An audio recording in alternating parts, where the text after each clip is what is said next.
What's up, YouTube? Welcome back to RPEG Electronics. So recently I got a new addition to my arcade cabinet.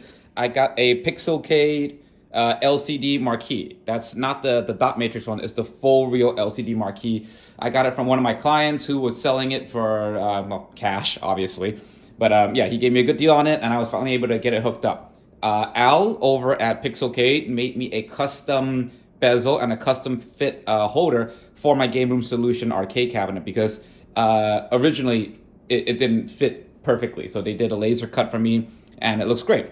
I'm actually going to have him switch out this black border for a white one to match, but so far it's working pretty good. The only thing that it was off by 1/4 of an inch, and unless you're about my height, you won't see it, but there's a small gap up here that kind of bugs me. Again, if you're not that tall, you really don't see it at all, but I just used the original bracket just to give it a little cover, just like that. I'm having Al make me a white one, and we're gonna expand this a 1/4 inch just to cover it. Now, a lot of people ask me, oh, how do you get a marquee working? I'm actually not even using the Pixelcade PCB board.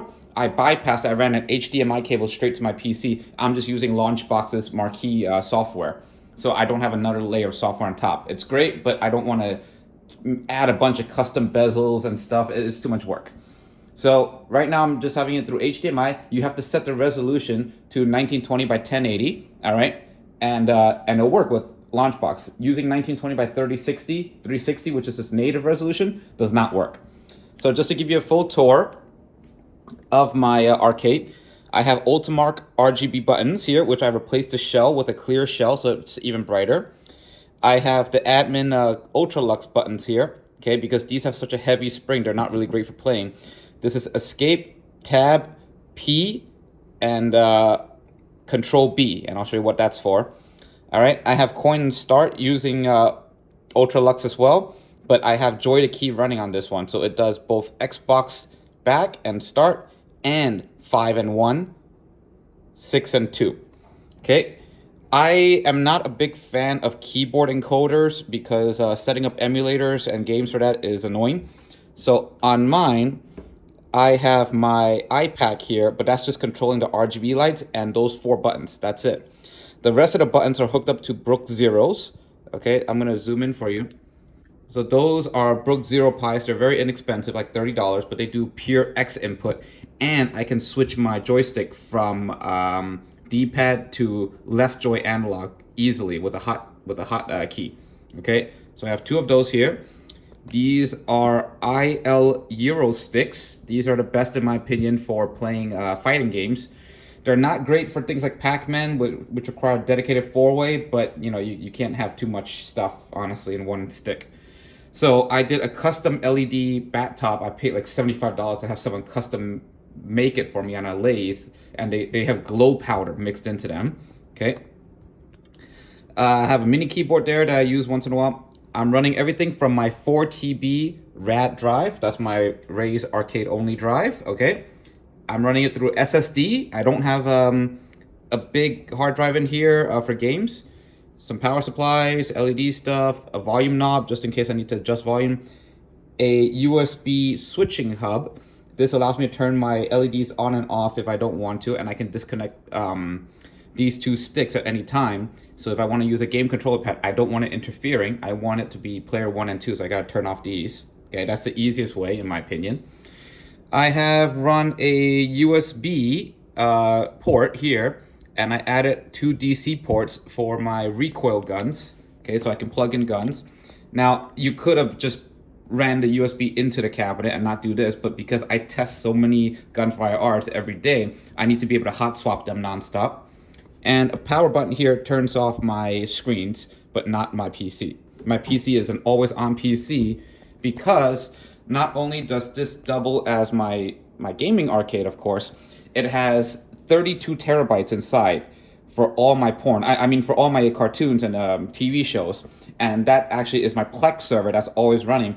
So I can watch my TV shows from my phone and it's broadcast to all my TVs in the house and my wife's iPad and everything. Okay, so here is what I call the RAD drive. It has only arcade stuff, okay? It's mapped to X input perfectly, and you really don't have to do any work with this, all right? So I can plug this drive into my mini PC, into my TV, into my gaming PC, into my arcade, and it'll work as long as I have an Xbox controller. All I have to do is set LaunchBox to run as admin. That's it. Okay? And I set play to control B because that is the shortcut in LaunchBox to turn on BigBox.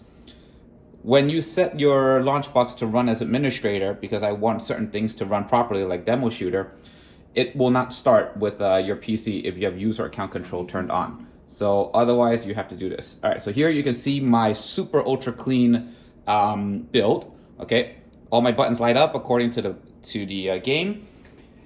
I don't have any music. I don't want any annoying sounds. I just want to select my games. All right. So here you see my marquee is perfectly showing the categories. Okay. All right. There is a bug in LaunchBox, which is kind of annoying when you're using a 4K screen and a 1080p non-standard aspect ratio screen, where sometimes you may have your game list not show. I'll see if I can get that bug to happen. It's random and sporadic and very annoying, actually. But it looks like today is not doing it. Okay, well, that's great. Anyway, look. So my marquee changes with the game. Okay. Which is super cool. All right. My buttons change with the game.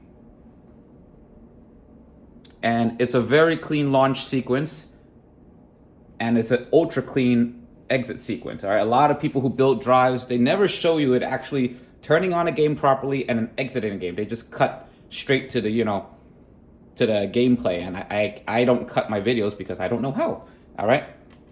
So that's the CPS3 loading. All right, this takes a while, so I'm not going to do this. But I'm going to press escape. That's mapped to the escape key. It's going to pull up this ultra clean closing screen, and I'm still going to be able to control my BigBox with my joysticks. Okay, because that was a big issue before called loss of focus, where the focus of the PC will be on the game or whatever other screen, and BigBox won't have control until you click or Alt-Tab in. I want to give a big shout out to my friend Brad D, who's not only my first customer, but a very, skilled arcade setupper, I guess is the way to say. He wrote an AHK script that took care of this for me. I modified it a bit and incorporated it into all my emulators so that they all do perfect in and out. So I'll just show you my favorite game. All right, here's the bug that just generated. So you see here, my wheel is no longer showing, and up and down is now scrolling through this search bar for some odd reason. But if you exit back out of it,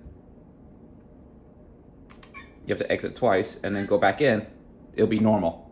If anyone at LaunchBox is, watching this video, please help me fix that bug. It was driving me insane. I wasted 3 hours trying to figure it out. I thought it was my fault, but it's a bug with marquees. Okay, Marvel vs. Capcom is my childhood favorite. Okay, and you see the buttons have changed to the original Marvel vs. Capcom colors. I have also set dark buttons to glow white because I don't want to see a dark button. I want to see all my buttons light up. So if the game doesn't use the button, it won't be black, it won't be off, it'll be white.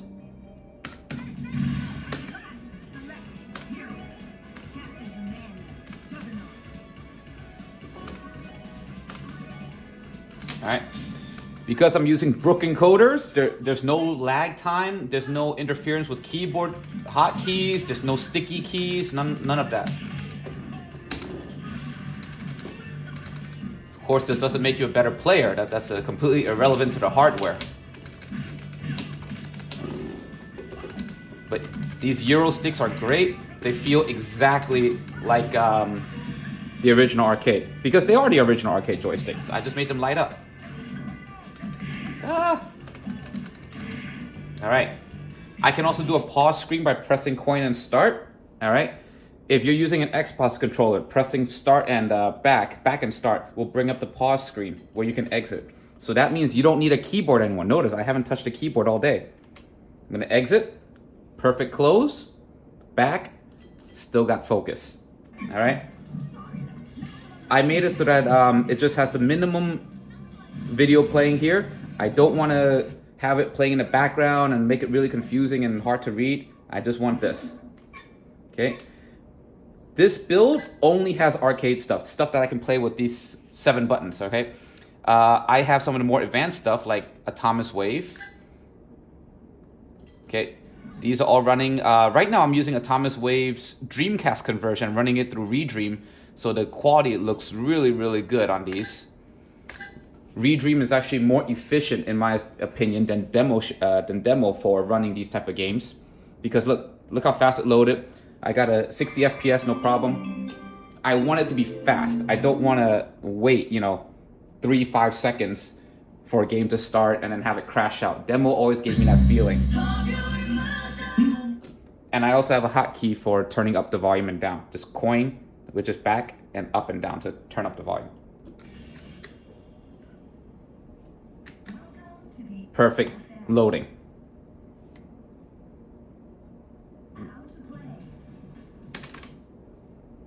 Of course, the speed of the original game is the same. That never changes. If the game is slow to boot, then that's what it is. All right, I'm going to press escape again. Let's make sure that we close out properly. Back to the original screen. Okay. I got Model 2 on here because this is not part of MAME. This has not been perfectly emulated yet. This one was a giant pain in the butt to get right, but I got it because you have to set up every single freaking game by itself. Like every game has to configure buttons. But there we go. Escape.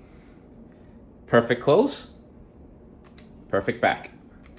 Light gun games are all properly configured as well for this. This is running a 3060 Ti system, so it's more than enough to run every single emulator and game without an issue. Okay, you got Naomi here. This is running through demo, and then I'll show you why I don't like using demo if I don't have to, because of the load speeds. Let me find a game that doesn't take forever to load. Here, Capcom versus SNK Pro. Okay.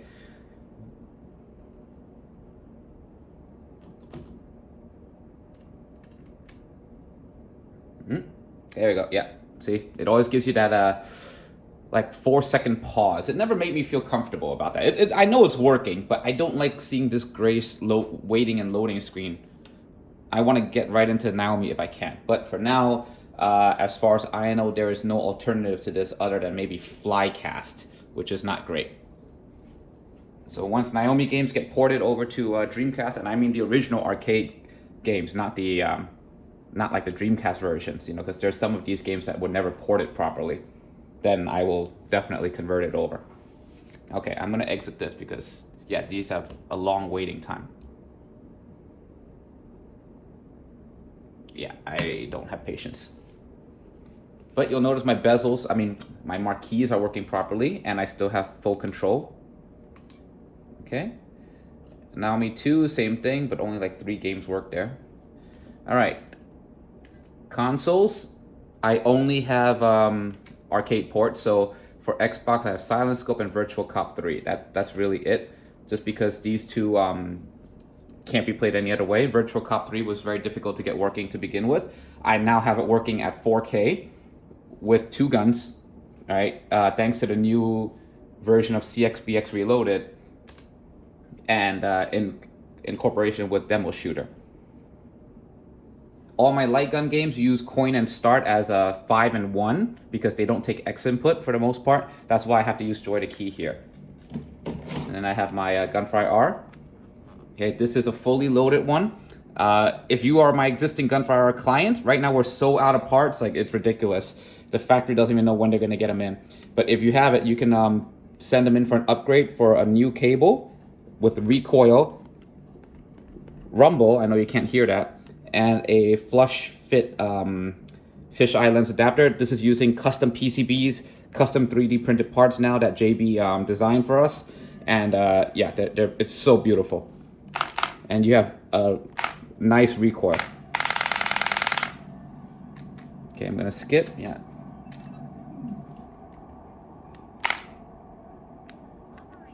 You can play super close with this. With confidence. I'm using black LEDs, the new ones. And you can see how close I am to the screen, and I'm getting perfect tracking.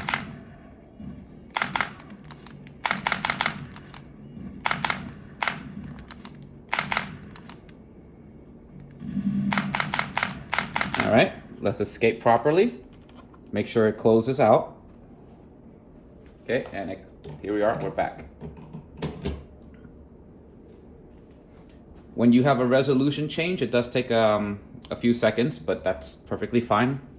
I just want to make sure I can control my screen again.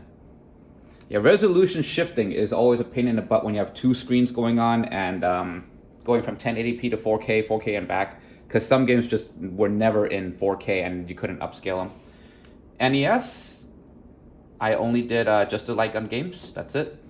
But the marquee for this looks beautiful. Okay. Nintendo Switch. All right, I just have Mario Kart.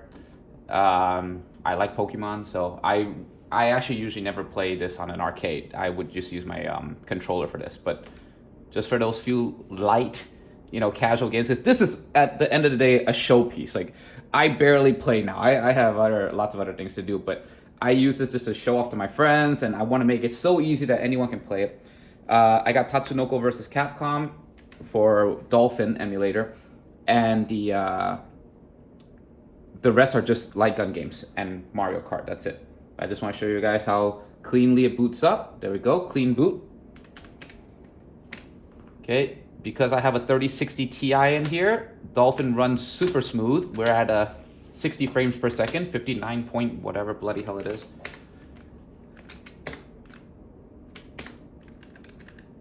Okay, this is still the original loading screen, so you can't really bypass these. Okay. I managed to tweak it to the point where it no longer has that stuttering issue when you're doing supers, okay? Or at least the best I could do. So I'm gonna do Ryu, Chun-Li. Turn up the volume a little. Yeah, before I was struggling really hard to get this game working perfectly smooth to the point where it's like the same as the Wii. But here it is at 4K, it's beautiful.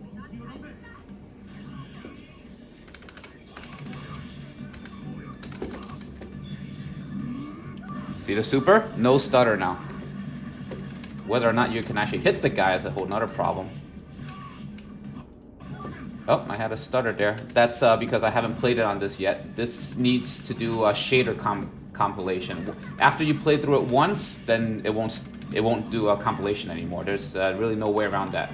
That's just a difference of how consoles versus emulators work. You could have a 3090 in here, it would be the same. But this is pretty freaking smooth. All right, let's try a pause screen and then exit the game. Beautiful. So this means, like I said, you can use a controller. You can use a wireless Xbox controller and play this from your couch if you plug it into your TV. Dreamcast, I have one game and one game only, Marvel vs. Capcom 2. My second childhood favorite. The only reason 1 is my favorite over 2 is because 1 has 3 buttons, whereas 2 only has 2, and the third one is partner, which made it feel a little cheaper to me. I liked having the 3 buttons. You have to figure out combinations of stuff. That was more interesting.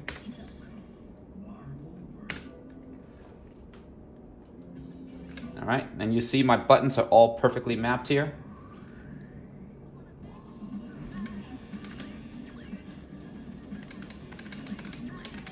I'm just gonna show you. This actually doesn't. This can run on a Ryzen APU. I tested this on a 2400G, and this is running a 3400G with the graphics card. You can play this 1080p on the mini PC, no problem. Like perfectly smooth 60. Because this is what they call a 2.5D fighter. The sprites are 2D, but the background is 3D. The background is the only thing really getting upscaled. Upscaling sprites doesn't really take much work. But this is playing better than the original already because it's upscaled. All right, let's exit that. Okay, so if you have a keyboard, using escape key works. If you have a controller, using the pause function works. All right, there is no way to map a single button to escape on the Xbox controller and just press it and make it work. I tried it, it doesn't work. I tried the home button, I tried the right stick button, the one that people don't really use. It doesn't work. Okay, Sega Master System, again, just light gun games.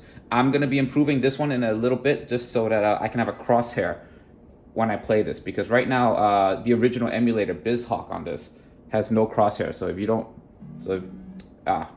and I have a loss of focus issue on this one. I'm gonna fix this in a little bit. I already fixed it on my previous build, but I gotta do it here too. Okay. Oh, the reason for that, AHK scripts don't play nice in BigBox. Like the game will load, but it'll load in the background, and then this will be in the front ground. Plus, when you escape, it'll be the reverse. You won't have any. You can't control your sticks anymore. That's really annoying. So I'll fix that later. Okay. PS2 running 4K as well. This is just mostly for Tekken, because there were some Tekken games like 3, 4, 5 that were never ported over. For the most part, I actually wiped out everything other than the stuff I would really need. I didn't really want to put like Tekken 1 and 2 anymore. I just wanted the latest versions of everything for games.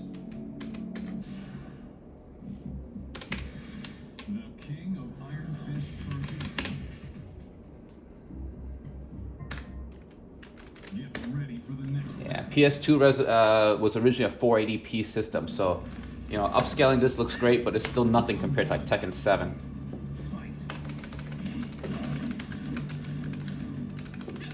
Yeah, there we go. Gonna press escape. PS2 is an easy one to get in and out of. There was no issue there. PS3.